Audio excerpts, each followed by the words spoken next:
வந்திருக்கிற? 100 நாள் வேலை இருக்கான்னு கேட்டுன்னு போலான்னு வந்தியா? ஐயோ 100 நாள் வேலை இருக்குதான் நீயே ஃபோன் பண்ணி சொல்லியிருப்பிய, அதுக்காக வரல. வேற என்ன முக்கியமான விஷயம்? இங்கன்னா நம்மளை பேசுறதுக்கு விடுறாளா? பெரிய தலைவலியா இருக்குதுடி. என்னடி ஆச்சு? தைலம் வாங்கி போலான்னு வந்தியா? ஆமா ஜண்டு போமா அமுத்தங்க எதுனா இருந்தா கொடு, அப்படியே தடவினே போறேன். கோபப்படாதுடி. பின்ன என்ன காலையில என்ன குழம்பு வைக்குது, என்ன பொரியல் பண்றது, இதே ஒரு பெரிய தலைவலியா இருக்குன்னு சொல்ல வந்தா தைலம் தட்டமான்னு கேட்கறேன். ஏன்னா இதெல்லாம் ஒரு பெரிய விஷயமா? நேற்று தான் சாம்பார் வச்சேன், அதுக்கு முதல் நாள் புளி குழம்பு வச்சேன், அதுக்கு முதல் நாள் கீரை கடைஞ்சேன். இப்படி ஒன்று செஞ்சுனே இருக்கேன். எனக்கு என்ன செய்யுதுன்னு எனக்கு ஒன்றுமே புரியல. வீட்டில் என்ன காய்கறி இருக்கேன்? அது என்ன காய் இருக்கேன்? கத்திரிக்காய், முருங்கைக்காய், உருளைக்கிழங்கு தாண்டி இருக்குதே. கத்திரிக்காய் முருங்கைக்காய் போட்டு காரக்குழம்பு வச்சிரு. உருளைக்கிழங்கு புட்டு மாதிரி செஞ்சு சூப்பராக இருக்குமே. ஆமாம்ல, சூப்பராக இருக்குல்ல கத்திரிக்காய் முருங்கைக்காய் காரக்குழம்பு உருளைக்கிழங்கு புட்டு. இப்போ சொன்ன பார்த்தியா, இது சூப்பர் டிஷ்ஷு. அப்புறம் என்ன சட்டு போட்டு சமைச்சு பசங்களுக்கு கொடுத்து அனுப்பு. அதில் தாண்டி ஒரு பிரச்சனை. அதில் தாண்டி பிரச்சனை உனக்கு. இப்போ நீ காரக்குழம்பு வைக்க சொல்லிட்ட கத்திரிக்காய் முருங்கைக்காய் போட்டு. என்ன அதுக்கு மிளகாத்தூள் இல்லை வீட்டில். இப்போ சொல்லு என்ன பண்ணுவேன் நானே? என்ன பண்ணுறது எனக்கு தெரியலடி. ஐயோ மக்கு மக்கு. நீ கொஞ்சோண்டு மிளகாத்தூள் கொடுத்தேன்னு வச்சுக்க குழம்பு வைக்கிற அளவுக்கு. மிளகாத்தூள் எல்லாம் வாங்கி வச்சிருக்கேன். இன்னைக்கு காய வச்சு சாயங்காலமாக அரைச்சிடுவேன். அவனுக்கு நாளைக்கு காலையில் எடுத்து கொடுத்துருவேன். அதை தான் வாங்கி போலான்னு வந்தேன். ஓ மிளகாத்தூள் ஆட்டையை போடுறதுக்கு தான் வந்துருக்குறாளா? ஏண்டி இது நீ முன்னாடியே சொல்லியிருந்தேன்னா எப்பயோ உனக்கு மிளகாத்தூள் கொடுத்துருப்பேன். என் டைம் எல்லாம் வேஸ்ட் பண்ணிருக்க. காலையில் பசங்களுக்கு வேறு சாப்பாடு கட்டணும், எவ்வளோ வேலை இருக்குது எனக்கு. கழுத்துல இருக்கிற கதையை அப்போ தானே இவகிட்ட இந்த மிளகாத்தூள் வாங்க முடியும். இல்லைன்னா ஒரே வார்த்தையில இல்லைன்னு சொல்லிடுவேன். ஒரு நிமிஷம் இரு, இதை எடுத்துன்னு வரேன். ஏண்டி அப்படியே காப்பி போட கொஞ்சம் சக்கரை மட்டும் ஒரு சின்ன டம்ளரில் கொடுறே, நாளைக்கு சேர்த்து கொடுத்துறாதியா? நம்மளுக்குன்னு சேருதுங்க பாரு ஒன்று ஒன்றும். இந்த அடியம்மா மிளகாத்தூளும் சக்கரையும். பரவாயில்ல, சீக்கிரம் போட்டு சீக்கிரம் வந்துட்டியா? நான் வருவேன் ரெடியாக வச்சிருந்தியோ? ஆமாம் ரெடியாக தான் வச்சுருந்தேன். இதோட இந்த மாதம் நாளைக்கு இன்னும் மிளகாத்தூள் வாங்கியிருக்கேன், 5 டம்ளர் சக்கரை வாங்கியிருக்கேன். இப்போ இதான் மிளகாத்தூள் அரைச்ச உடனே ஒழுங்கு எடுத்து வந்து கொடுக்குறேன். நாளைக்கு என்னத்தை 5 டம்ளர் சக்கரை ரேஷன் சக்கரை வாங்கினோடனே மரியாதை எடுத்து வந்து கொடுக்குறேன். இதை கொடுக்குறேன் நீ எத்தனை நாளாக ஏமாத்தினிருக்க? எது நாளைக்கு இன்னும் மிளகாத்தூள் வாங்கியிருக்கேண்ணா? எப்படி அது? அன்னைக்கு ஒரு கிண்ணம், இன்னைக்கு ஒரு கிண்ணம், அன்னைக்கு ஒரு கிண்ணம், அன்னைக்கு ஒரு கிண்ணம். ஆமாம் கரெக்டாக இருக்குது. நாளைக்கு நம்ம மிளகாத்தூள் தான். சக்கரை 5 டம்ளரா? சரி ரேஷனில் சக்கரை வாங்கின உடனே உனக்கு எடுத்து வந்து கொடுத்துட்றேன். என்ன நான் இன்னைக்கு போய் பார்ப்பேன். ஒரு 11 மணிக்கா சக்கரை போட்டாங்கன்னா அப்படியே நேரம் எடுத்து வந்து கொடுத்துட்டு போயிடறேன். சரி என்ன குழம்பு வச்சேன்? இன்னும் எந்த குழம்பு வைக்கல. இப்போ வெங்காய தக்காளி அர்த்தனுக்கு என்ன குழம்பு வைக்கணும் எனக்கு தெரியல. சரி அதுக்கு ஏன் கோவப்படுற? ஏன் குழம்பு வாங்கி போயிடலான்னு பார்க்குறியா? இது என்ன குழம்பு வைக்கலையா? வெங்காய தக்காளி அர்த்தனுக்குற இப்போ அப்படியே மூஞ்சிலே குத்திர ஓடி போய் மாட்டேயா? அவனுக்கு காலையில் 1008 வேலை இருக்குது. இன்னும் கதை பேசினுக்கா. சரி எனக்கு கூட வேலை இருக்குது. நான் வேலை வெட்டி இல்லாமல் இருக்கிறேன். நானும் என் பசங்களை சாப்பாடு செய்யணும், ஸ்கூலுக்கு அனுப்பணும். எவ்வளோ வேலை இருக்குது வட்ட போமா தாயே. நம்ம வேலை வெட்டி இல்லை அந்த மாதிரி பேசினுக்குது. 1008 வேலை இருக்குது. இன்னும் 2 வெங்காயம் வேணும், 2 தக்காளி வேணும் குழம்புக்கு. யார் வீட்டில் கேட்கலாம்? கீதா கிட்ட போய் கேட்கலாம். இதெல்லாம் ஒரு பழப்புன்னு சுற்றி நிற்கிறா பத்தியாவா? கீதா ஒரு நிமிஷம் இல்லடி. எப்படி ஓடுறாப்ப. இந்த மாடுக்கு ஒரு கஞ்சி தண்ணி தந்து வைக்கணும். நம்ம ஆசைப்பட்ட மாதிரி கூட லோன் வாங்கி மாடு வாங்கியாச்சு.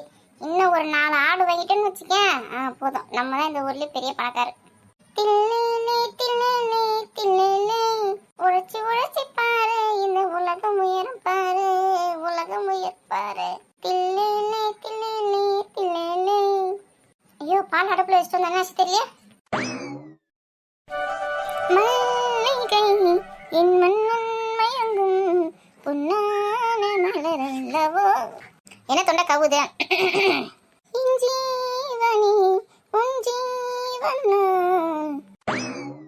இரு கோமதி கத்திட்டு நான் கேட்கலாம். கேளு. யார் வேணாங்க? வாங்கடியங்கம்மா. எங்க ஆளையே காணவே பார்த்தா வந்துட்டீங்களா? ஏக்கா இந்த நாயத்தை நீயே சொல்லுக்கா. என்னடி பிரச்சனை உங்களுக்கு? ஏக்கா என்னவாக்கா உங்களுக்கு? ஏதோ பஞ்சாயத்து தூக்கி வந்துருக்காளுங்க என்னன்னு தெரியல. நீங்க ஊருக்கு போயிருந்தீங்களாக்கா? 2 நாள். ஆமா. அப்போ உங்க வீட்டு வாசல நான் தான் பெரிய குளம் வச்சேன். ராதிகாக்கா உங்க வீட்டு வாசல் நான் தான் பெரிய குளம் வச்சேன். பரவாயில்லையே அதெல்லாம் செஞ்சீங்களா? காலையில் எத்தனை மணிக்கு வந்து வச்சிங்க? காலையில் அது ஒரு 8 இருக்குமா இல்லை 8 இருக்குமான்னு தெரியல. அப்போ வச்சேன். ஏக்கா கேட்டுங்கயா 8 இருக்குமா? அஃப்கோர்ஸ் எங்கள் வீட்டுக்கே காலையில் 8 மணிக்கு தான் குளம் வைப்பேன் தினமும். உங்கள் வீட்டுக்கு அதில் சீக்கிரமாக வந்து வச்சிருக்கேன். ஏய் சொல்ல சொல்லு அப்படியே மழுப்பு. குளம் போகிறதுக்கு நான் எங்கள் வீட்டிலேருந்து குளமா வைத்துன்னு வந்தேன். இப்படி இருந்தாலும் குளம் போகிறதுக்கு ஒரு 50 ரூபா குளமா காலியாக இருக்கும். நானும் எங்கள் வீட்டில் இருந்தாக்கா குளமா வைத்துன்னு வந்தேன். நான் எடுத்துன்னு வந்தது எப்படி ஒரு 100 ரூபாய் குளமா இருக்கும். எது 50 ரூபாய்க்கு குளமா 100 ரூபாய்க்கு குளமாவா? 1 கிலோ குளமாவே நம்ம ஊர்லேயே 15 ரூபாய் 20 ரூபா வைக்குது. 50 ரூபாய்க்கு 100 ரூபாய்க்கு போட்டாலும் எவ்வளோ பெரிய குழந்தை போட்டிருக்கீங்க? தோனி உட்காந்து நினைக்கிறியா? அந்த குளம் நான் தான் போட்டது. இந்த குளத்துக்கு 50 ரூபாச்சு. ராதிகாக்கா உங்கள் வீட்டு வாசலுக்கு பற்றி அந்த குளம் போகிறதுக்கு 100 ரூபாய் ஆச்சு. சரி நம்பிட்டு 50 ரூபா ஆச்சா இந்த குழம்பு போகிறதுக்கு. அந்த குழம்பு போகிறதுக்கு 100 ரூபா ஆச்சா குழம்பாவே. ஆமாம் இப்போ தான் பாயிண்ட்டுக்கு வந்திருக்கேன் நீ. நானும் எவ்வளோ கஷ்டப்பட்டு போட்டிருக்கேன் தெரியுமா கோலம், எவ்வளோ சூப்பராக போட்டிருக்கேன் பார்த்தீங்களா. அதுவும் கலர் பவுடர்லாம் போட்டு வேற போட்டிருக்கேன். கலர் பவுடர்லாம் போட்டிருக்கேன் பரவாயில்ல. அது என்னென்னா இப்போ வந்து 100 ரூபா செலவு பண்ணி குழம்பு போட்டிருக்கேன். என்ன அதுக்கப்புறம் அந்த கோலம் போகிறதுக்கான கூலி ஒரு 100 ரூபா 200 ரூபா கொடு, அது வாங்கி போலாம் தான் வந்தோம். ஏண்டே இதெல்லாம் உங்களுக்கு அநியாயமா இல்லை? உங்களை மாதிரி யார் எங்கள் வாசலில் கோலம் போட சொன்னதே? ஏக்கா ஒரு வீடுன்ற வீட்டில் வாசல் பேக்கி கோலம் வச்சாதான் மகாலட்சுமி வரும். நீங்கள் பாட்டு வீட்டை போட்டுட்டு போயிட்டீங்க.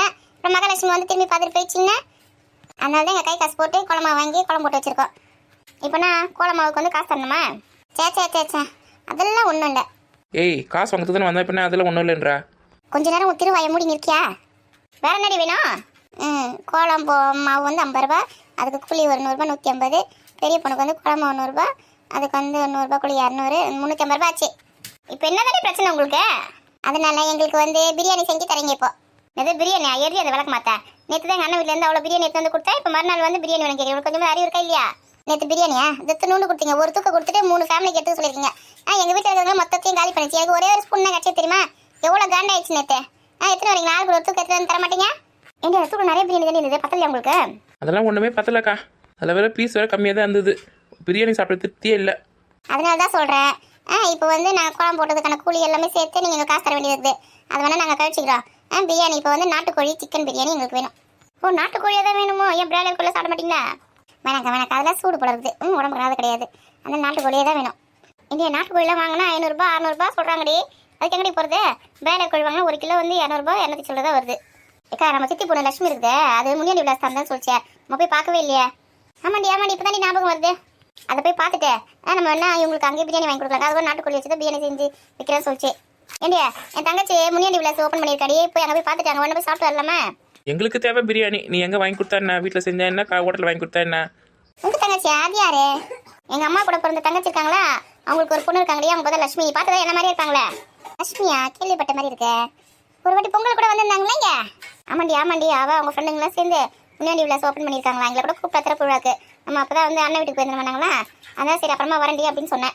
நம்ம வேணா மத்தியானமா போகலாமாங்க? ஏக்கா முனியாண்டி விலாஸுக்கு போனால் எல்லாமே இருக்குல்ல, காடை கவுதாரி நண்டு மீன் இறை எல்லாமே இருக்குல்ல அங்கே? ஆமாண்டி எல்லாமே தாண்டி அங்கே விற்கிறாளா. அப்போ இன்னைக்கு போகிறோம், ஒரு பிடி பிடிக்கிறோம். இங்கே பாரு உங்களுக்கு வந்து 350 ரூபா தான் நாங்கள் தரணும். அதுக்கு தகுந்த மாதிரி சாப்பிட்டுங்க. அதுக்கு மேலே எக்ஸ்ட்ரா ஆகி போச்சுன்னு வச்சுக்கேன், நீங்கள் தான் காசு கொடுக்கணும். என்ன எப்படி சொல்கிறாங்க? ஆமாம் 350 ரூபா தான் பட்ஜெட்டு. சரி பரவாயில்ல, ஒரு 2 கோலம் போட்டதுக்கு ஒரு விருந்தே வைக்கிறாங்கன்னா சரின்னு சொல்லலாமா? சரி வீட்டிலேருந்து கொஞ்சம் காசு எடுத்துன்னு போகலாம். அங்கே வர நிறைய ஐட்டம் இருக்கும். போகும்போது 2 தூக்குச்சட்டி எடுத்துன்னு போகலாண்டி. எதுக்குடி? போகும்போது அக்கா தங்கச்சி இருந்தானே நமக்கு, நம்மளுக்கு அவங்க ஒரு அக்கா தானே. அந்த லட்சுமி அக்கா நமக்கு பாசத்தில் பிரியாணி, அப்புறம் வந்து சிக்கன் ரைஸில் குத்தி பட்டது எப்படி எடுத்துன்னு வருது? ஆமாம் தூக்குச்சட்டி எடுத்துன்னு நிறைய எடுத்துன்னு வரலாம். சரி கேட்டாக்க ஆட்டோ புக் பண்ணுங்க, கிளம்பலாம். ஏடி பசங்களுக்கு சமைச்சு வச்சுட்டேன், சாயங்காலம் வந்தோன்னா சாப்பாடு கேட்குங்க. ஐயோ கொஞ்சமாக அறிவு இருக்கா இல்லையா? போகிறது யார் கடைக்கு? உன் தங்கச்சி கடைக்கு. அங்கே நல்லா பார்சல் கட்டி தருவாங்க, நைட்டு வரைக்கும் வச்சுக்கலாம். சாப்பாடுலாம் ஒன்றும் சேர்த்து வரல, தேர்த்திக்குள்ளே போட்டு வா. ஆமாம் இப்போயே மணி ஆகி போச்சு 10க்கு மேலே. எப்போன்னு காற்று வந்தாலுங்க பொழுது. இக்கா அவங்க சொன்ன மாதிரி தேர்த்து உள்ளே வச்சுட்டு வா. நம்மளை விட நல்லாவே சமைக்கும் லட்சுமி. இன்னைக்கு போய் அங்கே சாப்பிடலாம். அப்படியே சொல்கிறீங்க? சரி இதை எடுத்து வச்சுட்டு வரேன். நான் கூட சமைக்கணுமே இந்த வெயில்ல அப்படின்னு பார்த்தேன். கிளம்புங்க, ஆட்டோ புக் பண்ணுங்கடி. ஃபோன்லேயே புக் பண்ணிடுவா. ஆமாம் புக் பண்ணு